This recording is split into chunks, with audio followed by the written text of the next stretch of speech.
जब मैं गुरुजी को देखती हूँ, कहती हूँ वैसे तो आपको कोई डिजायर भी नहीं है, तो ये जज्बा जो है जीने का इतने उत्साह से वो आता कहाँ से है? What is the secret? कहते हैं एक जो स्वयं जैसे पानी का झरना है, वो उसकी प्यास उसको बुझाने का कोई कारण नहीं, वो सदा वो प्यास बुझी रहती, वैसे वो बन जाता है एक लिबरेटेड इंसान। वो हर तरह से सेल्फ सफिशिएंट बन जाता है, खुद में आनंद लेने लगता है, कोई डिजायर्स बचती नहीं है, तो वो मोह में भी नहीं अटकता है, तो एवर लिबरेटेड, फिर तो मजा ही मजा है ना। तो मैंने कहा इसका सीक्रेट तो पता होना चाहिए और सबको पता होना चाहिए, क्यों मुझे ही क्यों। इस तरह से उन्होंने बताया कि काफी सारे मार्ग है, ऐसे नहीं कि एक ही मार्ग है, काफी सारे मार्ग है, हर मार्ग से आप सीख के यहाँ तक आ सकते हैं, लेकिन एक शॉर्टकट जरूर है। और कहते हैं एक हम रास्ता, एक एक्सप्रेस वे वो अवेलेबल है। अगर आपकी इच्छा हो, अगर आपका इंक्लिनेशन हो, अगर आपको थोड़ी मेहनत करने की क्षमता हो, तो आप ये मार्ग ले सकते हैं। और इस मार्ग से एक दिन आप जरूर मेरे जैसे मुक्त आत्मा बन सकते हो, जो कि यहाँ पे है, सब कुछ एंजॉय कर सकता है, फिर भी कुछ किसी में अटकता नहीं है। मैंने कहा ये सोच के भी बहुत अच्छा लग रहा है कि मैं यहाँ पे हूँ, मैं सब कुछ एंजॉय कर रही हूँ, फिर भी किसी में अटक नहीं रही हूँ, उसके मोह पाश में बन नहीं रही हूँ, और कोई डिजायर नहीं है, फिर भी जो आ रहा है उसको मैं एंजॉय कर रही हूँ। वैसे मैंने गुरुजी को जीते हुए देखा है, तो मुझे उनके चेहरे से पता चलता है कि कितना आनंद है इस व्यक्ति में, कितना फुलफिल ये लग रहा है, जबकि उनके पास वैसे तो खास कुछ है नहीं, लेकिन फिर भी वो पूरी तरह से आनंद में एंड समाधान में लगते हैं। तो ये एक सीक्रेट उन्होंने बताया है, जो है कुंडलिनी शक्तिपात में।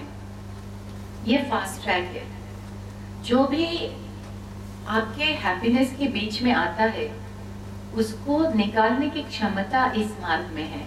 तो इसकी पूरी जानकारी देने के लिए ये सेमिनार हम लोगों ने रखा कि एक ही झटके में सबको ये जानकारी हो जाएगी। एक एक को ये जानकारी देना कभी कभी मुश्किल हो जाता है, और कभी कभी ऐसा होता है मुझे जो लगता है वो मैं बताती हूँ, लेकिन सभी रहेंगे, सबके क्वेश्चन से हर एक को फायदा होगा। तो इसकी वजह से ये ओरिएंटेशन रखा है, ताकि हर एक को एक लिबरेटेड सोल जैसा एक्सपीरियंस हो। फिर हम लोग बार बार आना चाहेंगे, अपनी मर्जी से यहाँ पे आना चाहेंगे, क्योंकि लाइफ जीने का मजा तब है जब आप पूरी तरह से मुक्त हो और अपनी मर्जी से आप सब एंजॉय कर रहे हो और किसी की अपेक्षा भी नहीं है। तो वो स्टेज पॉसिबल है, लग तो इम्पॉसिबल लगता है, लेकिन पॉसिबल है। फुलफिलमेंट क्यों नहीं आता है? क्योंकि डिजायर्स आर एंडलेस। फुलफिलमेंट तभी आएगा जब आपके डिजायर्स कंट्रोल में आएंगे। ऐसे तो कंट्रोल करना बहुत मुश्किल है। हाँ, आप दबा दबा के रख सकते हैं आपके डिजायर्स, कितना रखोगे? एक लाइफ टाइम रखोगे, अगले लाइफ टाइम में पूरा भर के बाहर आ जाएगा, वो जाएगा नहीं। एक बार आपने इच्छा कोई प्रदर्शित की, वो सोल में रिकॉर्ड हो जाती है। अगर वो इच्छा बड़ी जबरदस्त है तो कभी भी वो फुलफिल हो सकती है। जिन्होंने परमहंस योगानंद का ये बुक पढ़ा होगा, ऑटोबायोग्राफी ऑफ योगी, उसमें मेंशन किया है लहरी माशय की एक इच्छा बाकी थी, सोने के महल में रहने की। अब भाई वो तो साधु बन गए थे, उनको कोई इच्छा भी नहीं बची थी, लेकिन वो बाकी थी किसी जन्म की, वो पूरे किए बगैर मुक्ति नहीं। और उनकी इच्छा के उनकी इच्छा नहीं थी, फिर भी बाबा जी ने उनके लिए वो सोने का महल बनाया। कहते नहीं, वो तुझे नहीं पता, लेकिन तेरे सोल की जो इच्छा है वो मुझे पता है। मैं भी मुक्ति नहीं दे सकता तुझे जब तक तेरी ये इच्छा पूरी नहीं होती। वो बड़े रोने लगे कि मैं क्या करूंगा सोने का महल, पता नहीं किस लाइफ टाइम में मैंने सोचा था। लेकिन जब भी आप कोई इच्छा रखते हो वो रिकॉर्ड हो जाती है, और वो कभी ना कभी आपको पूरी करनी पड़ेगी।